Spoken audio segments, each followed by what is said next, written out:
विराट असा 5 ते 6 हजार शेतकऱ्यांचा जिल्हाधिकारी कार्यालयावर आसूड मोर्चा काढण्यात आला। आमच्या काँग्रेस पक्षाच्या वतीने मागण्या हे आहेत की शेतकऱ्यांचा सातबारा कोरा झाला पाहिजे, शेतकऱ्यांना पीक विमा मिळाला पाहिजे आणि शेतकऱ्याच्या आत्महत्या थांबल्या पाहिजे। त्याचबरोबर नीटचा जो घोटाळा झालेला आहे त्याचे जे दोषी असतील केंद्रीय मंत्री त्यांनी राजीनामा दिला पाहिजे आणि मध्य प्रदेशमध्ये झालेला जो निवडणूक आयोगाने केलेला संशयास्पद कारभार आहे त्याच्यावर सुद्धा कार्यवाही झाली पाहिजे। या मागण्या घेऊन आम्ही आज सरकारच्या विरोधात आसूड मोर्चा काढला आहे। या मोर्चाचं नेतृत्व आदरणीय काँग्रेस पक्षाचे प्रदेशाध्यक्ष हर्षवर्धन सपकाळ साहेब, त्याचबरोबर काँग्रेसचे जिल्ह्याचे खासदार रवींद्रदादा चव्हाण साहेब, माजी आमदार बेटमोरकर साहेब असतील, भेंगे सर आहेत, माजी जिल्हाध्यक्ष सर्व आणि सर्व पक्षाचे ज्येष्ठ मंडळी यांच्या नेतृत्वात आज मोर्चा काढण्यात आला।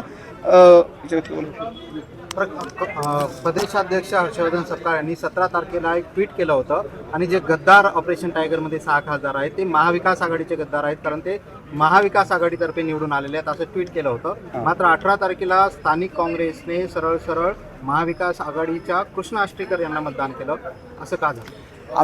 नांदेड जिल्ह्यामध्ये जो महाविकास आघाडीचा उमेदवार होता कृष्णा पाटील आष्टीकर हा पक्षानं अधिकृतरित्या राज्यस्तरावरून घोषित केला होता आणि त्याचा आम्ही जिल्ह्याच्या काँग्रेसच्या वतीनं राजधर्म पाळत 17 तारखेला नाही तर 16 तारखेला आम्ही पक्षाचा आदेश काढला की महाविकास आघाडीच्या उमेदवाराला पाठिंबा द्यावा आणि मतदान होईपर्यंत कृष्णा पाटील आष्टीकर हे महाविकास आघाडीचे उमेदवार होते। नंतर त्यांनी काय केलं आम्हाला माहित नाही, पण इलेक्शन होईपर्यंत महाविकास आघाडीचे उमेदवार असं म्हणताय। मग 92 तर स्वतः नगरसेवक काँग्रेसचे होते, त्यांना 82च मतं पडली, म्हणजे जवळपास 50-55च काँग्रेसची मतं पडली। नाही, काँग्रेसचे सगळे जेवढे मतदान पडले सगळे काँग्रेसचेच पडलेत असा आमचा दावा आहे। 10 कमी पडले, 92 काँग्रेसचे असतील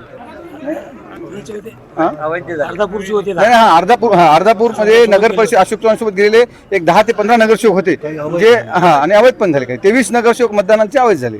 अमर राजूरकर 2 वेळा काँग्रेसतर्फे आमदार होते, आता ते भाजपामध्ये गेलेत, पुन्हा आमदार झालेत। काँग्रेस दुबळा झालाय का नांदेड जिल्ह्यामध्ये? काँग्रेस दुबळा झाला नाही, काँग्रेस जर दुबळा झाला असता तर इथली लोकसभेचे खासदार 2 वेळेस निवडून आले असते ना।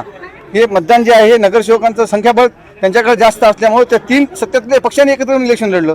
आम्ही तिन्ही विरोधातले पक्ष आहोत आणि पूर्ण त्यांनी संपत्तीचा बाजार मांडला। आता एक 6 खासदारांचा विषय असेल किंवा नगरसेवकांना गोव्याच्या टूर बघितले असेल ना, गोव्याला जाऊन तिथले नगरसेवक कशी मस्ती करत होते, कसे माज करत होते, कसे नाचत होते, तिथल्या मतदारांचा अपमान करत होते। ते काँग्रेस दुबळी झाली नाही। काँग्रेस जर दुबळी झाली असती तर अशोक चव्हाण प्रताप पाटील एकत्र असताना काँग्रेसचा विजय झाला नसता आणि वसंतराव चव्हाण साहेब आणि रवींद्र चव्हाण साहेब निवडून नसते।